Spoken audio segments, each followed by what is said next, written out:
Okay. Okay. I am Azra, and I'm going to. You know what? This is. Screw it. I'll just do it like this. Anyways, I am It's Azra. awesome. Yeah, but it has like delay, a little bit of delay on it, so it's really throwing me off. Anyways, I know, right? I am Azra, and I am going to teach you guys how to use GameMaker 8.1. I say 8.1 because this is the version that I'm most familiar with. So when you're making a GameMaker game, you have all of these assets that you can make sprites, sounds, backgrounds, paths, all of this stuff. I don't have screen capture stuff set up right now. Okay. And actually, the only things that you need for a GameMaker game at all is just an object and a room. But having graphics definitely adds more to the spice of your game. So we're actually going to start with creating a sprite. Because what's a video game without graphics? Okay, so we're going to create a new sprite. You just click this paper button and then click OK to make your new sprite. Then I'm just going to, for the sake of time, just doodle something like la la la la la, and that's gonna be our sprite. Wonderful. For the sake of this tutorial, normally you'd do something more elaborate, but we're just learning how to use GameMaker. So yeah, that's our sprite. And if we want to use that sprite in the game, we go to this ball icon to create an object. What an object is like something that will it's kind of like a thing that's going to be in your game. Like for instance, this sprite, like I can assign this object like a sprite, so that way it will appear in my video game, and actually we'll just keep it as object 0.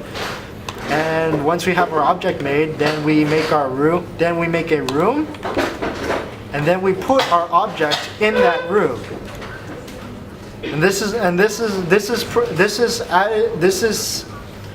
is more or less like the flow that you'll get for making a very simple video game. Of course, you'd probably want to do a lot more, but usually the flow goes like you make a sprite, then you put that sprite in an object, and then you put said object in a room, and then once you have the object in the room, the game will actually run. And I ignore this stuff in the background.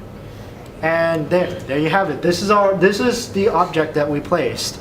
But Beautiful. But this is all you can do. This is all we can do with the object as of right now, because we didn't really add any functionality to this object. So it's just standing there doing nothing. Yay. Then we go to this. And then this is where we get to actually adding functionality to your object.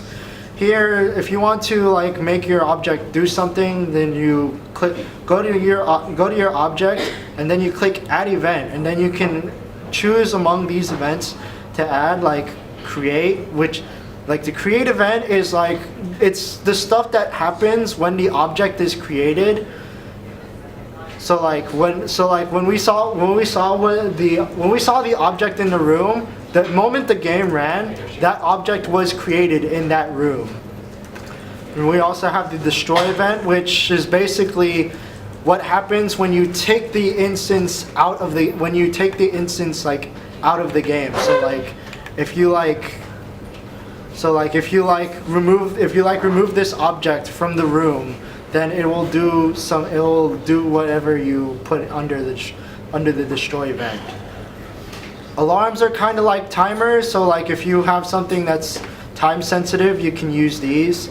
Steps are an event. Steps are events the step event is basically Frame of the game. yeah. One frame of the game, like for every frame of the game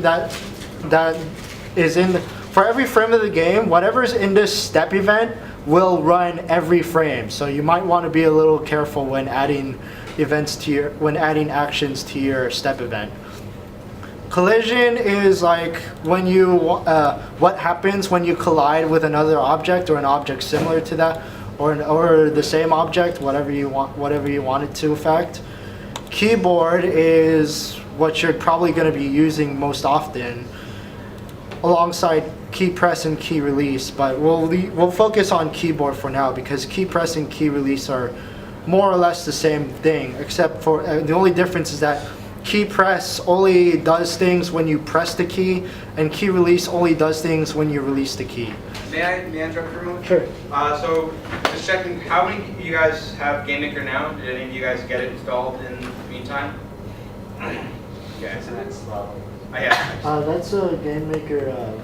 That's actually GameMaker Studio, but it'll more or less work with what I'm doing right now. So you guys are still downloading right now?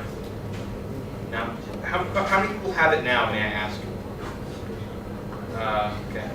I think it's probably enough we can keep going. But feel free to ask questions if you guys are getting behind or anything. It's a pretty easy piece of software, and a lot of us can help you out with it if you're having any trouble. You can ask me for questions, you can ask Alan for questions. I think Glenn and John would probably be happy to show you guys stuff too. And Arthur? And Arthur, yeah. I just want to make sure you guys are following stuff. Yeah. Moving on, the mouse event is basically what you do when you do stuff with the mouse.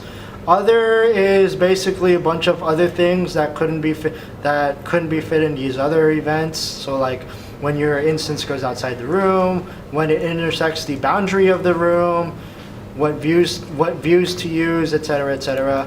The draw event is kind of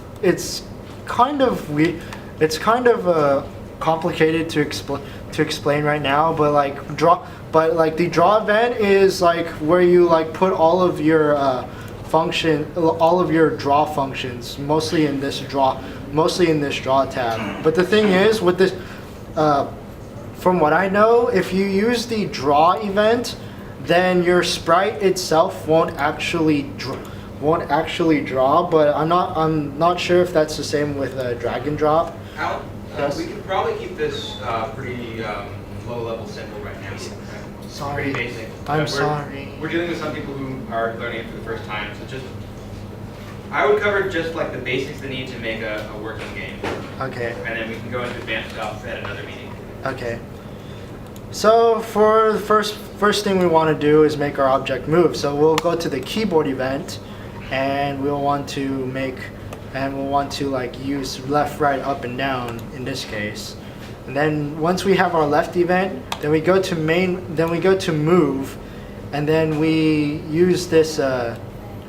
You can use this move fixed event. So if you wanted to move left, you just click this direction, and then set it a speed. So I'm gonna set it to 4 this time because I like. The relative box is basically every time you press left, when you it actually adds 4. It doesn't keep at the speed of 4. If you click this relative box, it actually adds 4 to the current speed. So it's kind of like accelerating, and we don't want that. So we'll just keep that unchecked for now. And then to make things easier, and then you also want to move in other directions too. So we'll go to the keyboard event, right, do what we did with the left one, but instead of going left, we go right, 4, run our game, and then we realize, hey, we can move left and right. 5-star game. Yay.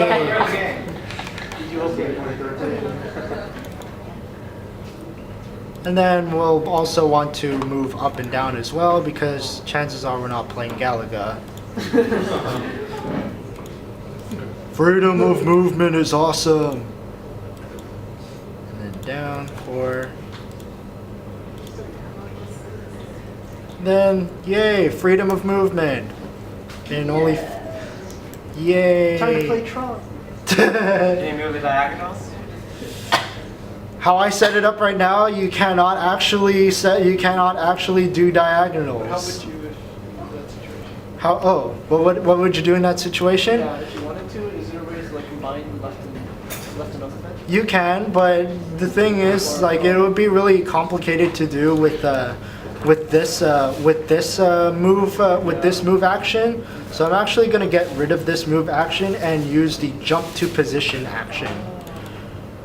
And once my computer stops being crappy, load.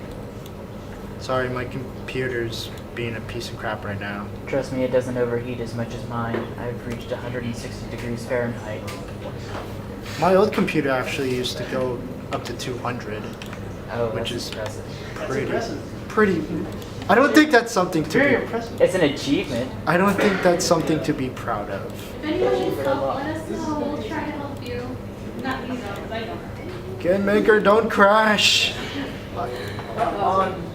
Is it already going bad before we started? Yeah. God damn it. And a nice pack.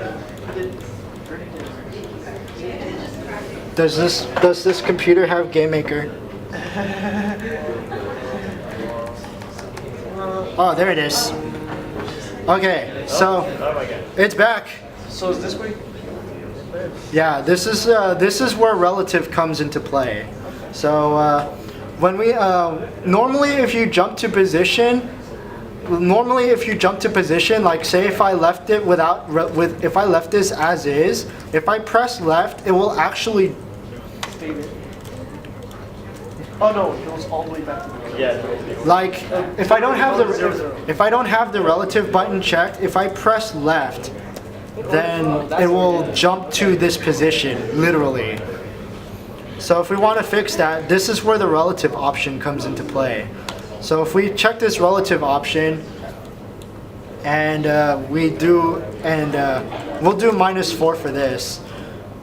The thing about Game Maker coordinates is that X and Y, the positives for X are like normal, like yeah, Y, but for the Y axis, positive values actually go down rather than up. It's really weird, but it's Here, kind I'll just draw an X.